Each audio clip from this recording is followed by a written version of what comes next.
volta com mais um Board D, senhoras e senhores. Eu sou o Diogo Braga, o Didi Braguinha, e como sempre, para compensar a presença de um host meia boca, convidados de garbo e elegância, senhoras e senhores. Mais uma vez aqui por ordem alfabética, recebam ele, meu amigo de anos, Afonso Solano.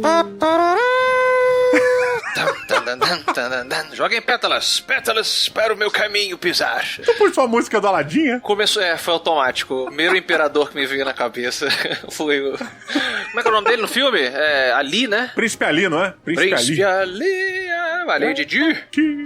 Opa, olha só, nós estamos de volta trazendo Afonso Solano para o episódio magnífico, olha lá. Todos sabem que Afonso Solano é o escritor responsável pela saga do Espadachim de Carvão, senhoras e senhores. Barulhinho, fiz o barulhinho. E ele, diretamente do mundo dos anjos, dos demônios, do mundo do céu e do inferno, recebam Eduardo Spor. Fala aí, tá parecendo abertura pra negócio de MMA, né? No ringue da direita, no ringue da esquerda. Não pareceu, cara?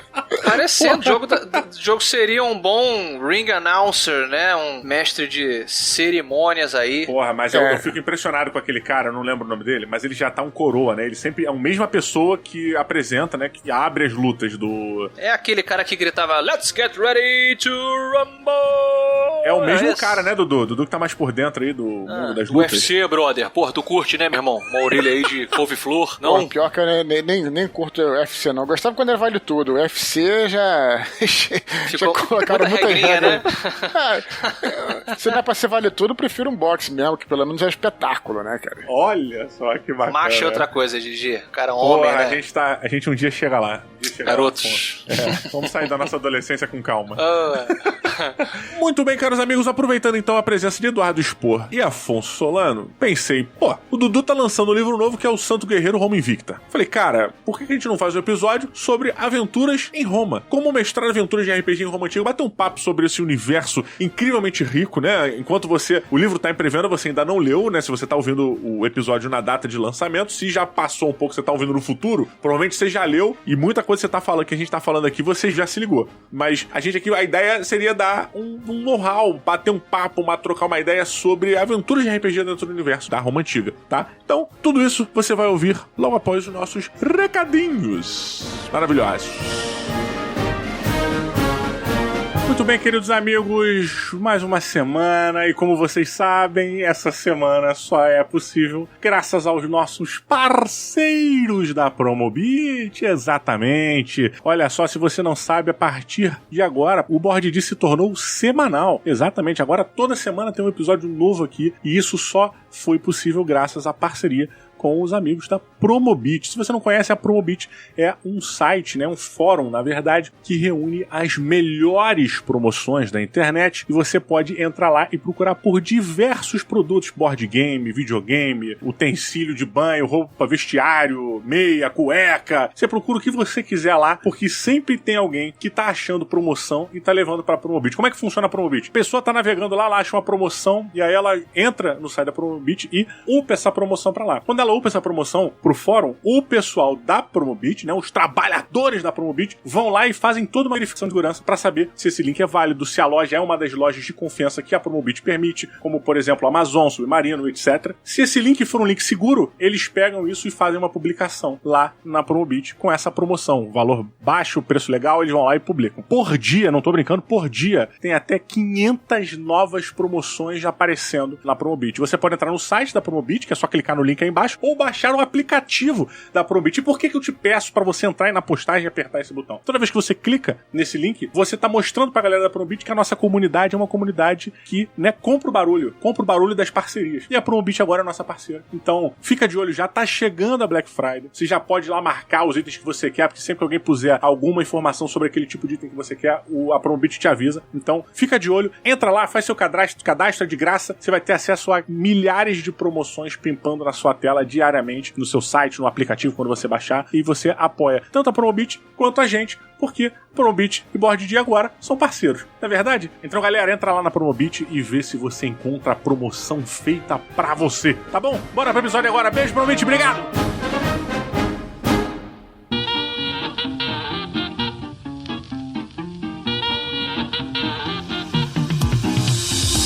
Olha, eu acho até injusto ou errado, na verdade eu acho errado, eu começar falando qualquer coisa sobre literatura e aventura, posto que vocês, dos três aqui, foram os dois que realmente concretizaram, escreveram aventuras em formas de livro. E o nosso papo hoje é sobre isso. A gente hoje vai dar dicas pros nossos ouvintes sobre bons livros que virariam boas aventuras, ou trechos de livros, ou um capítulo, o capítulo daquele livro tal, capítulo daquele outro livro. O Eduardo Spor está começando agora, está trazendo, já começou a apresentar pra todo mundo, já tá em venda seu novo livro, Dudu? Já começou a pré-venda já, e quem comprar na pré-venda terá brindes exclusivos. Tem que falar isso também. Viagem a Roma? Isso aí, e muito mais. Vá a Roma com Eduardo Spor, tem que fazer um negócio assim, não? Muito bom, muito bom. Santo Guerreiro Roma Invicta. É esse o nome? Eu achei bacana que no final deu um tom assim um pouco eclesiástico ao negócio, né? Então, realmente entrou no clima. Eu só não perdoo, Didi, o Dudu, porque quando ele tava ainda falando sobre a obra e tal, nova, falei, pô, mas tu vai fazer o São Jorge com um bigodão maneiro, né? Ninguém... Ele, não, eu vou ver, vou pensar. Aí tá na capa com essa cara limpa. Porra, aí... E olha, eu te pergunto já, dentro dessa nova saga que você tá trazendo, que é um livro ambientado na Roma Antiga, a gente já cai para um universo de RPG que não é tão tradicional, né? Você indica algum trecho, alguma aventura, alguma parte bacana para adaptar para uma boa aventura de RPG? Pois é, o que acontece, na minha opinião, é que a galera tem uma ideia, né, dos jogos de RPG muito como algo medieval, justamente por causa da fantasia medieval, que vem dos clássicos de Dungeons and Dragons e tudo mais. Mas se a sua opção vai ser, se tiver vontade de fazer uma campanha histórica, jogar na Terra, claro, se jogar em outro mundo e tal, eu acho beleza, mas jogar na Terra, eu diria de que o cenário romano é muito mais rico para se jogar do que o mundo medieval. Até porque o mundo medieval clássico, se você for optar por uma campanha na Terra, no nosso mundo, você vai circular ali por França, Alemanha, Inglaterra, por aquela região ali. E enquanto o mundo romano, ele vai desde a Britânia lá, desde a Escócia, da Inglaterra, né, que depois transformou a Escócia em Inglaterra, até a Pérsia, até o leste. Então tem desde cenários medievais, você como um legionário, né, pode ser enviado para todo tipo de aventura que você pensar, aventuras no mar, no Mediterrâneo, na Palestina, ou até mesmo na Germânia, né, locais frios, desertos, florestas, selvas, todo tipo de cenário. E além disso, né, o que parece mais com a questão da fantasia é porque nos mundos de fantasia medieval você tem muitos deuses, né? Enquanto no cenário da Idade Média comum você tem um domínio da igreja, do cristianismo, que também é uma coisa interessante. Já joguei em cenários assim, mas na Roma Antiga você tinha uma profusão de deuses, de crenças, de seitas, de tudo que você pode imaginar. Sem falar das grandes cidades, viajar no período romano com as estradas, né? Claro que eu falando aqui, parece também que eu estou desmerecendo a Idade Média, não é esse o caso. Acho um barato, inclusive já joguei campanhas históricas na Idade Média que foram iradas. Tenho certeza que seu personagem morreu de alguma doença bizarra e não teve cura em 24 horas. Desenteria! Se você realmente for levar Black Flux, né, que eles chamavam, se você for realmente levar pra esse lado mais realista demais, aí realmente você morre com um tropeço, né? Só tô querendo puxar um pouquinho a sardinha, porque não é desmerecendo a Idade Média, mas puxando a sardinha. Já que você fala pouco de aventuras de RPG no mundo romano, eu acho legal comentar sobre isso, né? Que também se pode jogar. E era um barato, assim, seria um barato jogar nesse período, tanto que eu já joguei algumas aventuras aí. Cara, pra mim, eu sempre gostei muito, eu sei que vai ser meio complicado afirmar isso, que algumas pessoas não vão gostar, mas eu gosto de GURPS. Eu gosto de GURPS. Polêmica. A galera tem um ódio aí, o pessoal não... quer ser um cocô, RPG de burocracia, blá, blá, blá. Seu merda, mano! Merda! E eu tive, cara, o GURPS Império Romano, cara, que era muito maneiro, assim. Engraçado, porque o GURPS é um sistema genérico de RPG. Então você pode adaptar qualquer porra pra ele. Você pode... Cara, eu fiz RPG de cowboy, fiz de alien, fiz qualquer parada. Você pode fazer qualquer coisa. Eu tinha o Império Romano. E o GURPS, ele, porra, é um livro que te ambienta, te dá, né, noção e tal. Só que, pra mim, eu só comecei a ter um pouco de noção do mundo ao meu redor depois dos 16 anos. Que eu fui começar a pesquisar, que eu fui começar a ler mais coisas, sabe? Ver filmes mais legais e por aí vai. E as minhas aventuras do Império Romano se resumiam a gente lutando contra bárbaros. Era isso. Porque eu peguei um pouco dessa noção que o livro passava, da ambientação, e lutava. Então, apesar de ter sido maneiríssimo, porque a gente fazia parede de escudo, e aí tinha as formações que o livro te apresentava pra você usar, tinha um modelo de luta de campal, que era bem bacana até. E isso era muito legal. Tinha as bigas, quadrívugas. É quadrívugas ou quadrívugas? Agora não lembro. Aí, Dudu, o nome do essa nem eu sei. Nem eu sei. Que era com 4 cavalos, né? Tem de 2 cavalos, 4 cavalos, 4 cavalos. Aí vai mudando. Potência do motor. Potência, mas é isso mesmo. Vem daí, né? Mas vem daí, cara. né? Tinha 4 cavalos de potência. Muito disso eu peguei referência pra jogar e pra mestrar Garpos Império Romano com meu pai falando do filme do Ben-Hur, sendo Ben-Hur? Ben-Hur e dos Spartacus, tá ligado? Foi basicamente isso. São os, entre aspas, gladiador, o filme gladiador da época dos nossos pais, né? O Ben-Hur e o... É verdade. Se a gente pensar... Claro que a gente vê esses filmes antigos também, né? Mas pra eles foram essa grande referência cinematográfica desse universo. Na realidade, os Spartacus, inclusive, né? Cara, tem cenas que são praticamente iguais. Na realidade, o Gladiador tem cenas praticamente iguais ao Spartacus clássico. Se você for ver, cara, são muito, muito parecidos. Claro que é um filme antigo, tem um outro ritmo e tal, né? Mas se você tiver o saco pra ver, assim, claro que tem que se ajustar na sua mente pra ver um filme antigo, você vai ver que é bem maneiro. Eu tenho uma crítica com relação aos Spartacus, que é uma parada que vai meu cu cair da calça, cara, da bunda. O Spartacus é a história de um gladiador que se revolta, né, e tenta fazer uma revolução em Roma, de certa maneira. E aí, cara, ele fica incitando lutas e fica incitando até o momento que ele junta um puto exército de gladiadores, que na nossa cabeça é como se, sei lá, lutadores de MMA se juntassem pra baixar a porrada no governo, sacolé? Um revolucionário, um esquerdista, né? Um esquerdista. E aí, cara, meu problema com o Spartacus é que quando chega a hora da batalha, você vê os dois exércitos num campo gigante. Naquela época não tinha CG, né, cara? Era realmente figurante, eram pessoas que estavam ali. Os dublês morriam nessa época. Olha que coisa, porra, de macho. Entendeu? Cara, eu sei que os exércitos começam a correr, um em direção ao outro, descendo por um vale, assim. A câmera muda de um lado pro outro, vai dali, vem pra cá. E tem os exércitos correndo. Aí mostra, se não me engano, é o Robert Kirkman, né? Não, Robert Kirkman é o escritor do Walking Dead. E esse aí era o Kirk Douglas. Kirk Douglas. Pode crer. E aí você vê o cara vindo correndo, isso aqui. Quando chega pra dar a primeira espadada um no outro, corta a cena, eles estão todos no acampamento médico machucados. Não foi muito bom, né, cara? Não! Por que? Acabou o dinheiro. Puta, por isso que Coração Valente foi magnífico, cara. Foi. Porque quando rolou esse choque, eu acho que todo mundo achou que fosse cortar. Agora vai cortar, eles estão no acampamento médico, né? E aí não. E os caras mostravam a massa entrando na cara do outro maluco, né? Boa lembrança aí. Com perdão te interromper, Dudu.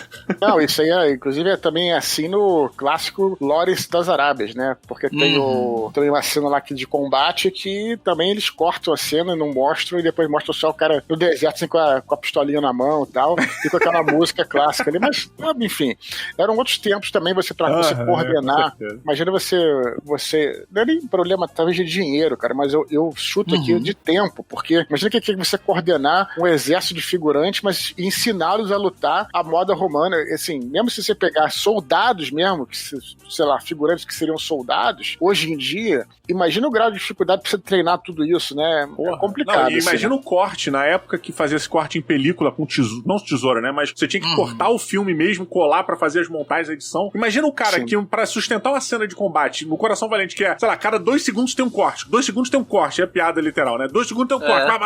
Imagina o cara, o editor, tendo que montar isso com 3, 4, 5 câmeras filmando coisas diferentes. Nossa senhora, cara. Porra, é absurdo. Era uma ópera quase, ao ar livre ali, né? Que ia acontecer.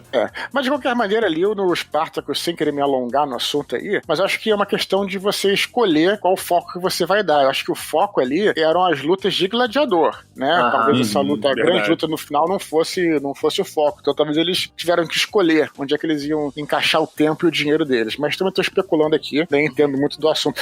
Sobre GURPS Império Romano, cara, eu vou te dizer que é um excelente livro, fica aqui a dica aqui. Aliás, os suplementos de GURPS tem muitos suplementos muito bons, e até pra quem não joga GURPS, como é o meu caso, não tenho nada contra, mas não costumava jogar. Tem sim, senti aí uma agressiva, mini aggression. Mini agressão. Tem até amigos que jogam, Mas aí tem o... Então tem o Conan, né, também, que é um outro livro. Só entendi agora. Foi boa, né? Foi boa. A provocação. Parece remédio de longa duração, que demora pra agir, mas quando age é infalível. Demora, né? Também entendi. Tipo anestesia, né, que você não vai pegou anestesia? Assim. Não, do normal. Muito bom.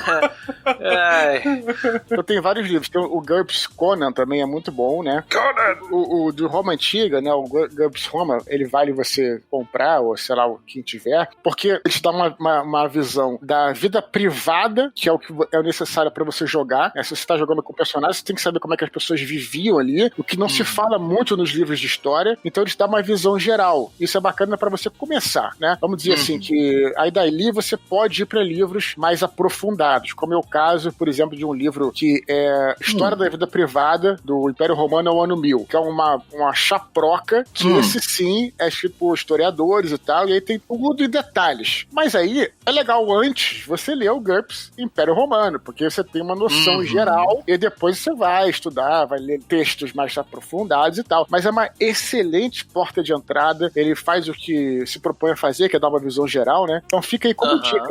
Realmente GURPS Império Romano vale, cara. Cara, a gente passando por isso, todos esses cenários aí, né, a gente tá falando de história do mundo real, apesar do RPG medieval aí, fantástico, pegar emprestada toda a nossa história medieval, né, e colocar no cenário fictício. Uma das coisas que a gente brincou aqui, que não costuma ser muito trabalhada no RPG, e vocês me corrijam se eu estou equivocado, é a questão da saúde, né, dos personagens. Então, assim, eu fiquei pensando, por exemplo, o ambiente aí, o cenário dos novos livros do Dudu, né? Roma Antiga. A gente já tinha um saneamento básico muito melhor do que a era medieval, né? Você tem uma coisa um pouquinho mais cuidadosa ali, mas ainda assim a pessoa podia morrer de gangrena, pegar alguma doença e tal. Vocês acham que isso pode ser bem implementado num sistema de RPG sem que trave ou que fique chato? Tipo isso, você morreu de diarreia. Ah, que pena, vou embora, sacou? Você cortou o braço um pouquinho, infeccionou, agora você não tem braço. Eu gosto muito da doença, cara, como companheira de viagem, sabe? Ou como um inimigo à espreita. Isso eu acho uma coisa boa, mas cabe muito ao mestre dar o tom dela, saca? Tá. Eu acho que existem um ambiente meio Fallout, sacolé? Que a radiação tá ali, a gente pode tratar a radiação como uma doença, né? E ela tá ali assolando os inimigos, e qualquer descuido que você der, pá, morreu de radiação. Lá, morreu. Mas eu gosto da questão do cara, às vezes, estar exposto a uma disenteria, tem uma caganeira, e essa caganeira dá limitadores pro cara. Às vezes o cara tá numa batalha, ele sente aquela pontada, ele... Ai! Olha, eu falo, meu irmão... Tá desidratado, né? Tá enfraquecido, né? E aí o mestre, ele pode brincar com a seguinte coisa, falar, você pode bater no cara, mas se você for dar uma espadada no maluco, tu vai se cagar. Vai cagar. Aí a escolha é tua. Tu quer? A penalidade. Joga o dado aí. Opa! Dá uma freada. Porque aí entram alguns pesos subjetivos, eu acho que dentro da decisão do jogador, né? Aí ele vai falar, claro que eu vou bater, porque eu vou matar o cara, tô em risco de vida. Beleza, é risco de vida. Mas você tá lutando na cidade. Se tu tá lutando na cidade, a galera vai ver que tu foi bater uma espada ali com o malandro, que tu se cagou. E aí, moralmente, a galera vai começar a te chamar de cagão. Então é um balanço que o mestre... O mestre joga pro jogador, fala, meu irmão, é isso que tu quer? Então vai lá, tu vai ser reconhecido como um cagão aí. Vai lá. Muito bom, muito bom. Minha opinião é o seguinte, eu acho que é claro que todas essas questões podem ser usadas, mas a gente tem que lembrar que o RPG também é uma contação de histórias, né? Então, assim, qualquer coisa que você for usar, não só um combate, como uma doença, ela tem que servir para acrescentar a história, para acrescentar, não porque simplesmente, claro, porque realisticamente, o cara poderia pegar uma doença a cada 2 quilômetros, realisticamente. Mas aí você tem que pensar, será que isso contribui para a diversão do jogo? Será que isso vai acrescentar acrescentar a contação de histórias. Então vou dar um exemplo aqui. Claro que até mesmo aconteceu num jogo meu de fantasia medieval, né? Que tinha um personagem que morava no deserto e tudo mais e tal. Eu não conhecia civilização e quando foi pra cidade pela primeira vez, foi numa taverna e aí, claro, cobraram uma grana pra ele comer lá e ele falou que absurdo, mas pô, isso aí na floresta eu encontro, eu caço meus bichos e tal, etc. E aí foi pra rua pra caçar rato pra comer. Que ele falava, não, lá no deserto eu caçava os ratos e comia. Aí ele caçou o rato, comeu e aí pegou uma doença. Eu fiz ele jogar, fazer jogadas e tal. Por que ele pegou doença? É lógico que um rato de cidade não é um rato que tava nas montanhas, né? É um bicho que tá no esgoto, que tá com aquela coisa toda. Então você tem que pensar nisso, né? Claro, ele ficou doente, aí atrasou o grupo e serviu pra contar a história. Então eu diria o seguinte, que todas essas questões aí, pro jogo não ficar chato, não ficar moroso, o jogo tem que ser, ele tem que ter algo diferente, aquilo tem que servir pra alguma coisa, né? Se você, mesmo o próprio combate no jogo de RPG, você colocar aquilo toda hora, um atrás do outro, você fica um saco também. Então eu acho que essas questões devem ser inseridas dentro desse contexto. Equilíbrio é tudo. Objetivamente, a gente tá colocando aqui a doença como uma missão, né? Desde que seja encontrar uma cura, a busca de uma erva para a produção de um medicamento, ou a fuga de algum local por causa de uma praga, de uma peste, ou tentar, sei lá, encontrar o paciente zero. Não sei se isso em Roma era pensado dessa forma, né? Vai lá pra cidade e encontra o paciente zero. Porra, eu não sei se era isso. Mas isso tudo envolve, né? Meio que essa questão médica, né? Ou escoltar um médico, achar um médico pra levar ele pra determinado local, que esse cara é o responsável. Todas essas coisas têm a ver, né? E uma coisa também que eu acho que conta, que nem sempre é falada, mas que é subentendida, quando você tá falando de fantasia clássica, você não tá, é o que eu falei, a gente tá pegando emprestado o cenário medieval do planeta Terra e aplicando ao mundo o que tem magia, que você tem raças com centenas de milhares, não centenas de milhares não sei, mas provavelmente, né, de anos de evolução, então assim, existe uma história de medicina muito diferente da história da medicina do nosso mundo. Então digamos que doenças que a gente tinha na Idade Média, no universo do Dungeons and Dragons, por exemplo, podem já ter sido erradicadas por conta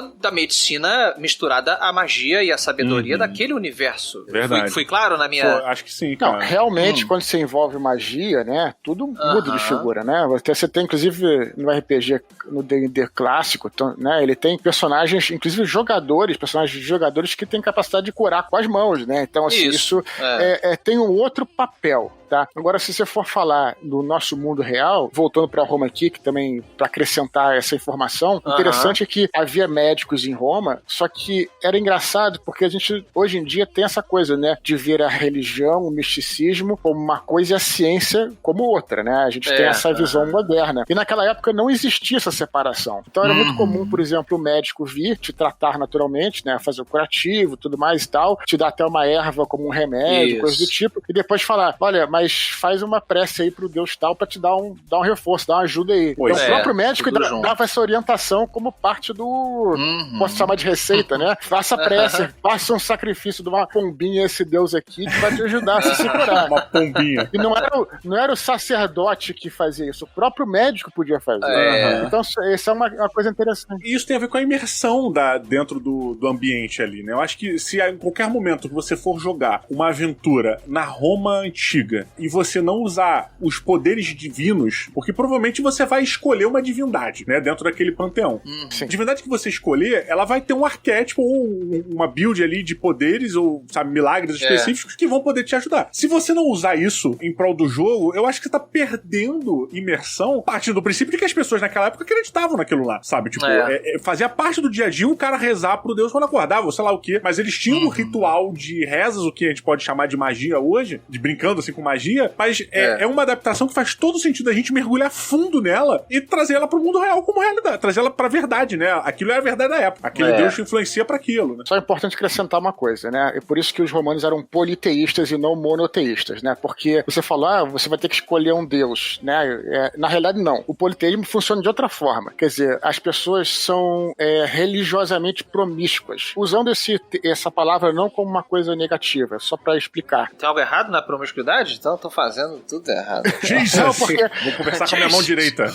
Geralmente a palavra ela é associado a um contexto negativo. Mas nesse caso aqui, eu posso dizer que você simplesmente, por exemplo, poderia ter um probleminha na perna, por exemplo. E aí você ia lá e ia num Deus que era próprio para resolver esse problema, né? E de repente a sua esposa no outro dia tá com dificuldade de engravidar. E você vai numa deusa que é própria para isso. Então você não tinha essa coisa de que, não, esse aqui é o meu Deus, eu só posso rezar para ele.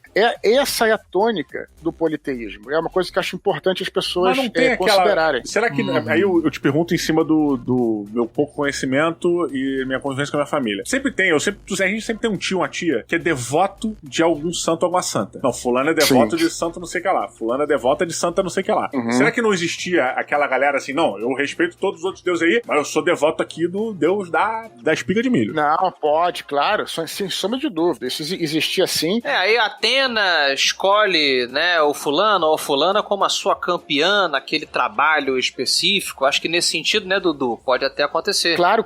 O sujeito que pode se declarar o seu filho de Marte, por exemplo, e aí tem uma devoção especial àquela divindade, sem sombra de dúvida isso acontecia. Mas os deuses eram vistos dessa forma, você não precisava necessariamente, né, a não ser que você realmente fosse um devoto, realmente, tal, você não precisava necessariamente a pessoa comum estar presa a um deus, ou coisa do tipo, né, ou encarar aquele deus só como deus único. Aliás, é o que é interessante, porque o politeísmo considera até deuses fora do panteão próprio romano como deuses que existiam. Quando você ia num país estrangeiro, por exemplo, você chegava no Egito, você falava os seus deuses baixo, cara, de voz baixa.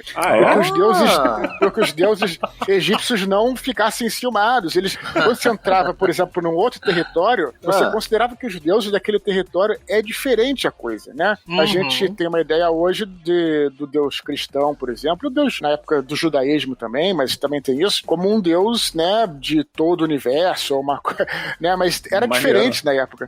Então, mais um objetivo aqui que ficou, mais uma missão que você pode usar nas suas aventuras, que são missões enviadas pelos próprios deuses, ou pelos sacerdotes, né? Tanto faz um deus meio que se comunicar, entre aspas, com os aventureiros, ou um sacerdote vir e entregar uma missão específica para aquele grupo, eleger um campeão, né? Ou ter uma eleição de um campeão em cima de uma determinada missão. Isso são coisas que funcionariam tranquilamente dentro de uma aventura no Império Romano, né?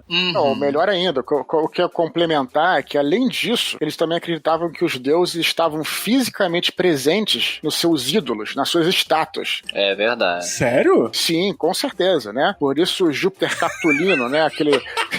Então quando o deus lá perdia o peru, babou. Ele, caraca, caiu o pinto do cara. Vai chover pra caralho. Vai chover muito. Caiu o braço da fulana. Eita.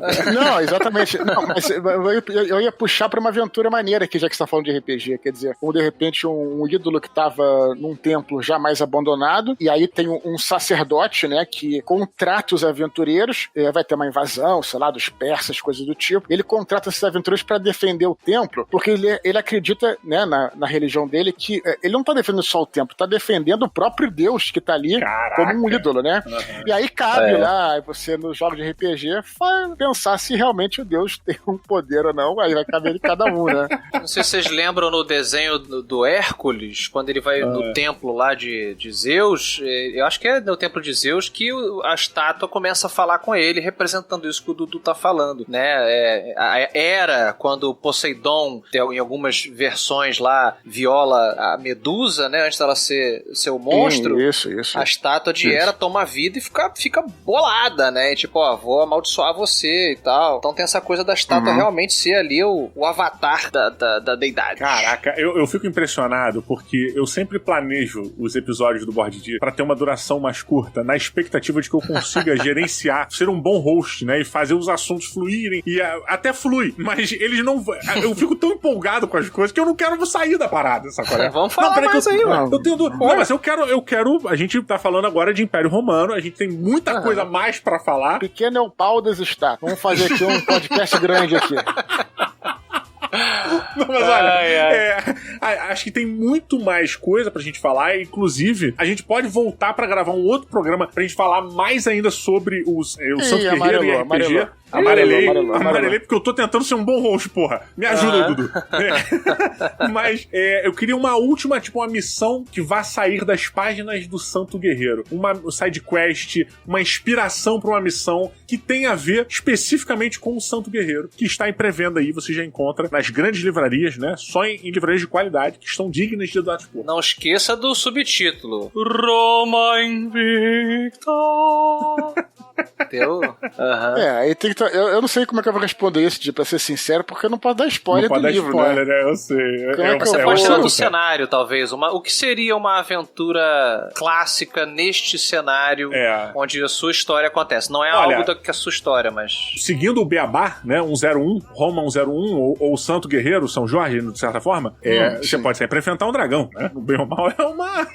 O monstro que assola a cidade é um clássico de todos os RPGs, né? Funciona também na Roma Antiga? Se você colocar a mitologia como real? Se você colocar mitologia, né? Mas eu acho que o mais bacana desse cenário talvez seja você enfrentando os povos que estão além das fronteiras, né? Porque aí você coloca como uma coisa pra quem é romano, lógico, não pra eles, pros de fora, mas para os romanos, algo desconhecido, né? Basta lembrar que os maiores inimigos dos romanos, né? Eram os persas. Se fala muito dos germânicos lá, tal, no norte, mas os persas assolavam a fronteira pelo leste desde a época dos gregos, desde antes dos romanos, né? Os persas eram grandes... Tinha um negócio dos tapetes voadores, né? Que era difícil de acertar as flechas. O pessoal não... Não?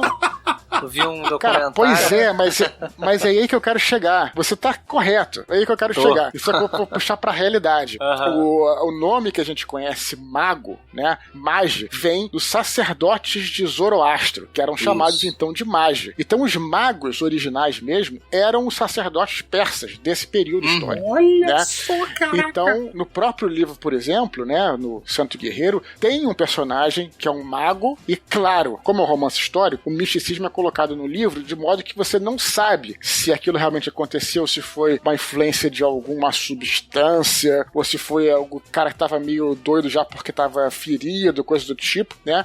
Mas existe um misticismo muito profundo aí, né? Que claro que eu você não vai ver monstros, nem dragões, nem nada, mas tem algo de... Então diria assim, uma missão, como você perguntou, é justamente, né, enfrentar esses espíritos persas, né? De repente, numa cidade na fronteira ali, né? Porque a gente fala muito de RPG, fantasia medieval, trabalha muito com um cenário que é um cenário de floresta, mas vamos trabalhar também diferente, galera. De repente um cenário mais de deserto, um deserto rochoso ali, que era a fronteira ali, parece muito maneiro, até mesmo também o contato com os cristãos, né? De repente, você saber se a busca por um objeto, né? Que de repente, quem sabe, a busca pelo Santo Graal aí, né? Que de repente os cristãos estão atrás do Santo Graal e você é um oficial romano que você fala, pô, descobre isso antes dos caras aí, né? E de repente pode brincar com aquela coisa do... Eu ia falar do Indiana Jones, mas o Indiana Jones realmente existe a magia no caso, então não sei.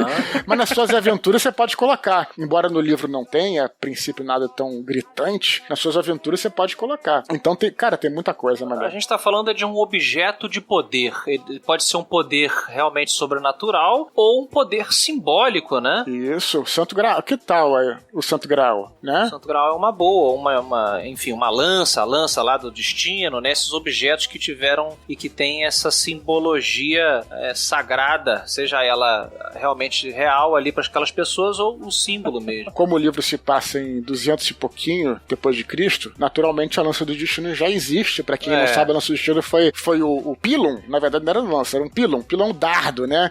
Que eles chamavam que um dos legionários ali usou para estocar ali, né? E finalmente matar, segundo a tradição, Jesus Cristo preso na cruz. Então essa lança teria poderes mágicos também, de acordo com lendas, e por aí vai, né? Então já existia, né? Quem sabe não tá ali, né? Lança do destino. Pois é. Quando eu era pequeno, quando eu era mais novo, né? Pequeno não, porque eu não era pequeno. Eu chamava de lança do canudinho. Lança do canudinho? Porque diziam, né, que pelo menos os retratos, os desenhos e tal, o cara espetava Jesus e saía água. Água? Tem essa. Não tinha uma parada dessa, Dudu?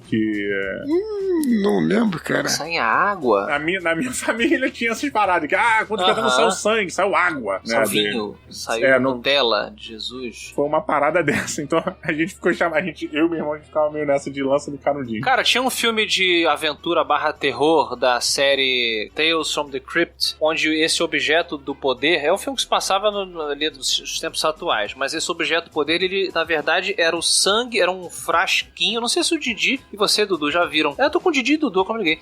Que era o sangue de Jesus, que alguém coletou na hora que ele foi furado pelo pylon do destino aí, que o Dudu nos ensinou. Não é o Warlock? Não é esse filme? Cara, eu acho que o Warlock também tem uma parada dessa, mas esse filme é um com... Como é que é o nome? A Jada Pinkett Smith, esposa do Will Smith, com uma galerinha assim semi-famosinha, em que eles todos ficam presos numa casa e como é que é o vilão do Titanic, que também fez o Fantasma? Como é que é o nome desse cara, Didi? O ator? Billy Zane. Billy Zane. O Billy Zane é um demônio que quer esse sangue de Jesus. Ele quer ou ele quer uma parada que o cara tá lá dentro da casa e tal. E aí eles usam esse sangue de Jesus como se fosse um marcador no chão, onde eles passam, faz tipo um escudo. Eu lembro disso. Você lembra desse filme? Eu tô confundindo. Eu achava que fosse o Warlock, mas confundi então. Mas eu lembro dessa cena que faz em computação gráfica, ele risca todo o contorno da porta, né? Pra fechar assim, né? Isso, E aí ele conversa com essa coisa assim, um evento religioso que aconteceu tempos atrás. Normalmente esse evento, ele deixa relíquias, né? Ele deixa pedaços ali históricos que servem como esses MacGuffins, como esses objetos de poder para as aventuras, né? Em busca da Arca da Aliança, em busca da não sei o que do destino. Indiana Jones brincava justamente com isso. Verdade. São ótimos instigadores de aventura, né?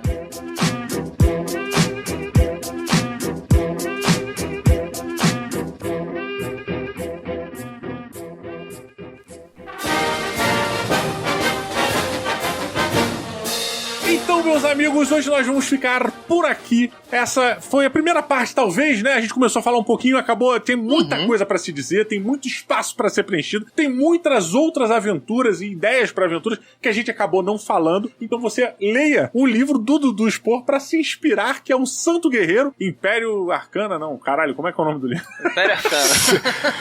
Roma Invicta. Mas olha só, deixa eu falar uma parada. Esqueci de dizer que na pré-venda tem um mapa em A3 só pra quem comprar na pré-venda, que é perfeito pra quem quer jogar RPG nesse período. Então, olha, assim, mas é só na pré-venda, hein, galera? Só na pré-venda. Tem que ser agora. Então entra aqui na postagem. Se você tá ouvindo no Spotify, onde quer que você esteja ouvindo, pode olhar na postagem. Clica lá que o link tá habilitado. Você pode clicar e você vai ser direcionado lá pra comprar Santo Guerreiro Roma Invicta, esse novo livro do Dudu Spor que tá saindo nessa promoção. Só clicar que você vai ser direcionado pra lá. Roma Invicta. Então, queridos amigos, um grande abraço. Obrigado, Dudu, por ter vindo. Afonso Solano, muito obrigado. A gente volta pra falar do terceiro livro do Espadachim de Carvão e como adaptar aventuras para o universo de Kurgala também. Muito em breve. Algum último comentário, último recadinho? Eu queria agradecer aí pelo convite. Eu só lamento ter falado pouco aqui, porque o papo tava muito maneiro. E espero voltar em breve aí. Temos muito o que conversar. Obrigado pelo convite. Maneiro. Olha aí, eu tô com vocês aqui. Eu também fiquei com... A gente vai relaxando, esquece da hora. Quando você vê, acabou. Mais um café, mais um bolinho. O cenário é infinito. Tô animadaço pra conhecer as novas aventuras desse cenário literário do Dudu. Roma. Agora eu não consigo parar de falar. Invicta. Muito bem, muito obrigado a você que assistiu, que ouviu até aqui. Fica meu muito obrigado também a todo mundo que apoia no PicPay, a todo mundo que compartilha os episódios, que ouve no carro, que ouve com outras pessoas. Obrigado a todos vocês. Um grande abraço e valeu!